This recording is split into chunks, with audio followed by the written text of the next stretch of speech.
जय हिंद दोस्तों, स्वागत है आपके अपने YouTube channel VM take info में। दोस्तों आज के इस वीडियो में हम बात करने वाले हैं प्रधानमंत्री फसल बीमा योजना के विषय में।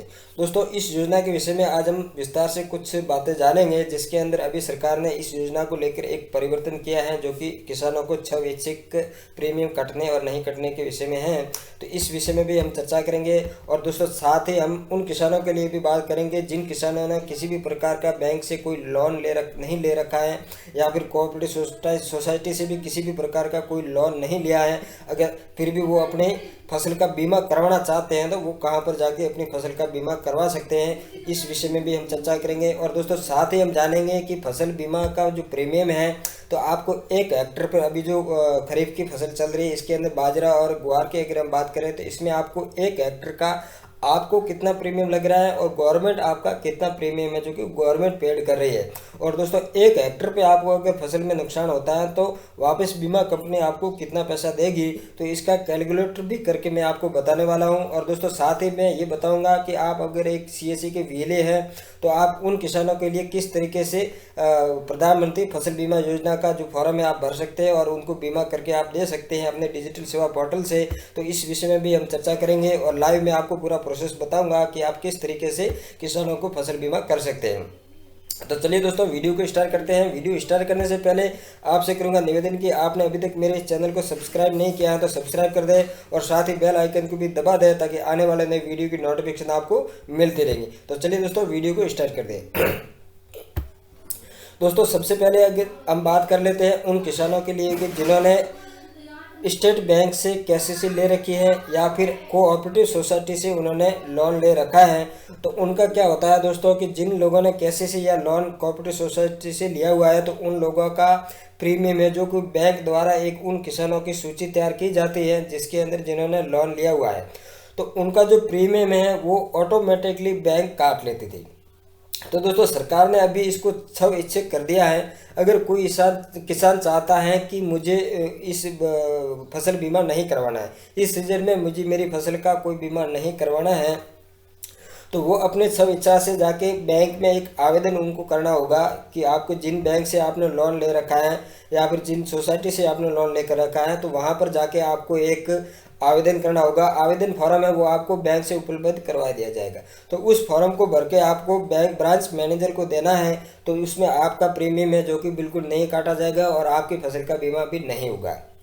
लेकिन दोस्तों अगर आप ऐसा नहीं करना चाहिए, मेरी सलाह है सभी किसान भाइयों से कि उनको अपनी फसल का बीमा जरूर करवा लेना चाहिए। क्योंकि जो दोस्तों प्राकृतिक आपदाएं आ जाती है, जैसे टिड्डी हमला है या फिर किसी भी प्रकार की फसल में नुकसान हो जाता है, तो उसमें आपको बहुत सारी अच्छी मदद मिल सकती है इस बीमा कंपनी के लिए। तो दोस्तों चलिए हम इसका कैलकुलेट करके आपको पहले मैं बता देता हूँ कि किस एक हेक्टर पे आपको कितना प्रीमियम आपको लग रहा है और गवर्नमेंट इसमें कितना प्रीमियम दे रही है। और उसके बाद अगर आपकी फसल में नुकसान होता है तो आपको बीमा कंपनी है वो वापस आपको कितना क्लेम पास होकर देगी। तो इसमें हम थोड़ा यहाँ पर कैलकुलेट कर लेते हैं। तो दोस्तों अभी खरीफ की सीजन चल रही है, ठीक है दोस्तों। तो इसमें हम ले लेते हैं यहाँ पर ईयर, और उसके बाद स्कीम हम ले लेते हैं प्रधानमंत्री फसल बीमा योजना। उसके बाद दोस्तों यहाँ पर क्या करते हैं, हम अपना स्टेट चयन कर लेते हैं। यहाँ पे पूरे जितने भी स्टेट हैं सब शो हो रहे हैं, तो मैं यहाँ राजस्थान का चयन कर रहा हूँ। उसके बाद यहाँ मेरा डिस्ट्रिक्ट बाड़मेर है, तो दोस्तों मैं बाड़मेर का चयन कर लेता हूँ। उसके बाद दोस्तों यहाँ पर है जो कि क्रॉप है, ठीक है दोस्तों। तो यहाँ पर ज़्यादातर ग्वार और बाजरा ही होता है बाड़मेर डिस्ट्रिक्ट में। तो हम यहाँ पर ग्वार की पहले मैं कैलकुलेट करके आपको बता देता हूँ। यहाँ पर दोस्तों एक हेक्टर में डाल देता हूँ ज़मीन, ठीक है। और उसके बाद यहाँ कैलकुलेट कर लेते हैं। तो दोस्तों आप देख सकते हैं यहाँ फार्मर शेयर है जो कि 2% हैं और एग्रीकल्चर रेट ये भी 40% है, ठीक है दोस्तों। और यहाँ पर ग्वार का आपको एक हेक्टर पे दोस्तों आप देख सकते हैं 195 रुपये और 7 पैसे लग रहे हैं। और इसमें प्रीमियम पेड बाय गवर्नमेंट आप देख सकते हैं यहाँ पर दोस्तों कि सरकार द्वारा इसका प्रीमियम पेड किया जा रहा है जो कि 3718 रुपये है एक हेक्टर पे आपको गवर्नमेंट दे रही है। और आपको मात्र 195 रुपये लग रहे हैं एक हेक्टर के। और दोस्तों बीमा कंपनी है जो कि आपकी अगर फसल एक हेक्टर के हिसाब से खराब होती है, तो आपने जितने भी हेक्टर में बुआई करी है तो आपको एक हेक्टर के हिसाब से 9785 रुपये का आपका जो क्लेम है वो कंपनी द्वारा पास होगा दोस्तों। तो ये हो गया कैलकुलेटर। अब हम यहाँ पर थोड़ी मैं बाजरा का अगर कैलकुलेट हम कर लेते हैं। लगभग यहाँ पर बाजरा और ग्वार दोनों का सेम ही होगा दोस्तों, या फिर भी हम यहाँ पर एक बार देख लेते हैं, क्योंकि दोस्तों वीडियो बहुत ही ज़्यादा लंबा हो जाएगा। ज़्यादा देर हम यहाँ पर टाइम पास कर लेंगे तो आगे पूरा प्रोसेस भी आपको बताना है कि किस तरीके से बीमा करना है। तो यहाँ पर हम बाजरा ले लेते हैं। ठीक है दोस्तों, यहाँ पर 1 हेक्टेयर डाल देता हूँ मैं और इसको कैलकुलेट कर लेते हैं। तो दोस्तों यहाँ पर आपको बाजरा का आप देख सकते हैं 137 रुपये 12 पैसे आपको 1 हेक्टेयर पे किसान भाइयों को पेड करने हैं, और सरकार इसमें 2536 रुपये 72 पैसे हैं जो कि 1 हेक्टेयर के हिसाब से ये गवर्नमेंट पेड कर रही है। और आपका अगर जो नुकसान हो जाता है फसल में तो 1 हेक्टेयर के हिसाब से आपको 6856 रुपये हैं जो कि कंपनी द्वारा आपको वापस वहन किए जाएंगे। तो दोस्तों ये बहुत ही अच्छी चीज़ है। यहाँ पर सरकार आपको बहुत ही सब्सिडी इसमें दे रही है, बहुत ही ज़्यादा प्रीमियम जो कि सरकार खुद पेड कर रही है, और किसान भाइयों को बिल्कुल यहाँ पर कम प्रीमियम पेड करना है। तो दोस्तों इस हिसाब से देखा जाए तो आपको बीमा करवा लेना चाहिए। आपको ज़्यादा रकम नहीं लग रही है। अगर भगवान अगर किसी भी तरह की आपदा आ जाती है प्राकृतिक, और आपका अगर फसल खराब हो जाती है तो आपको बीमा होगा, तो आपको यहाँ पर अच्छा खासा क्लेम मिल जाएगा दोस्तों।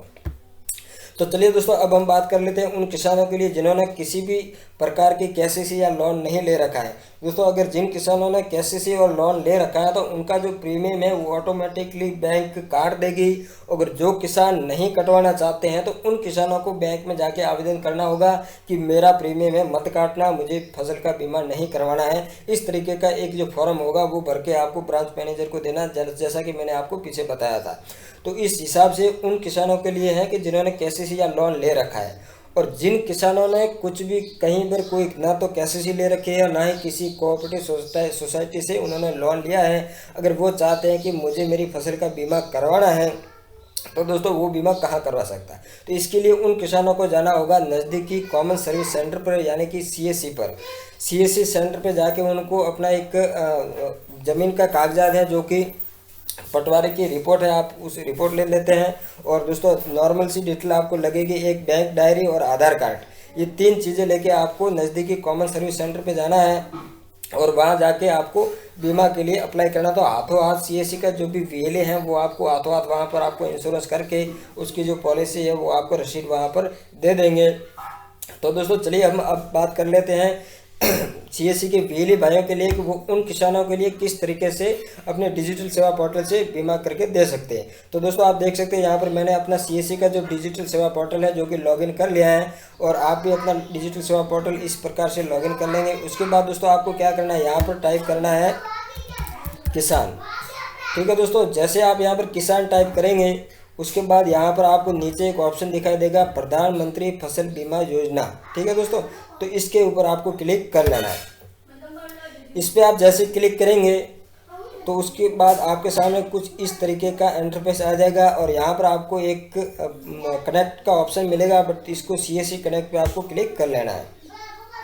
दोस्तों सीएससी कनेक्ट आप जैसे करेंगे यहाँ पर आपकी अपनी सीएससी की आईडी दर्ज कर देनी है, और उसके बाद आप अपने यहाँ पर पासवर्ड सीएससी के आईडी का डाल के आपको लॉगिन हो जाना है। ठीक है दोस्तों, आप जैसे यहाँ पर सीएससी की आईडी और पासवर्ड डाल के यहाँ पर लॉगिन हो जाएगा तो आपके सामने कुछ इस तरीके का प्रधानमंत्री फसल बीमा योजना का जो वेबसाइट है वो ओपन हो जाएगी। इसमें सबसे पहले आपको क्या करना है, यहाँ पर अपना स्टेट चयन कर लेना है। मैं यहाँ पर राजस्थान का चयन कर रहा हूँ। और उसके दोस्तों अभी जो सीज़न चल रही है वो है खरीफ की, 2020 खरीफ प्रधानमंत्री फसल बीमा योजना। तो इसके सामने वाला जो रेडियो बटन है इसके ऊपर आपको क्लिक कर लेना है। इस पर क्लिक करने के बाद आपको यहाँ से सबमिट कर लेना है। तो दोस्तों आप जैसे सबमिट करेंगे उसके बाद आपके सामने कुछ इस तरीके का इंटरफेस आ जाएगा। उसके बाद दोस्तों आपको क्या करना है, यहाँ पर जो आवेदन लिखा हुआ है इसके ऊपर क्लिक कर लेना है। आवेदन पर आप जैसे क्लिक करेंगे उसके बाद दोस्तों आप देख सकते हैं आपको यहाँ पर कुछ इस तरीके के टोटल 6 ऑप्शन मिल जाएंगे। तो आपको क्या करना है दोस्तों, सबसे पहले वाला ऑप्शन है जो कि एप्लीकेशन फॉर्म, इसके ऊपर आपको क्लिक कर लेना है। इसके ऊपर आप जैसे क्लिक करेंगे उसके बाद दोस्तों आपके सामने कुछ इस तरीके का एक इंटरफेस आएगा जिसमें आपको सबसे पहले बैंक की डिटेल दर्ज करनी है। तो यहाँ पर सबसे पहले यहाँ क्या करना है, आपको अपना स्टेट का चयन कर लेना है। उसके बाद दोस्तों आपको क्या करना है, यहाँ पर अपना डिस्ट्रिक्ट, फिर अपने बैंक का नाम यहाँ पर दर्ज कर देना है, और उसके बाद यहाँ पर आपकी ब्रांच का IFSC कोड है जो कि आप सर्चिंग करेंगे तो यहाँ से आपको मिल जाएंगे।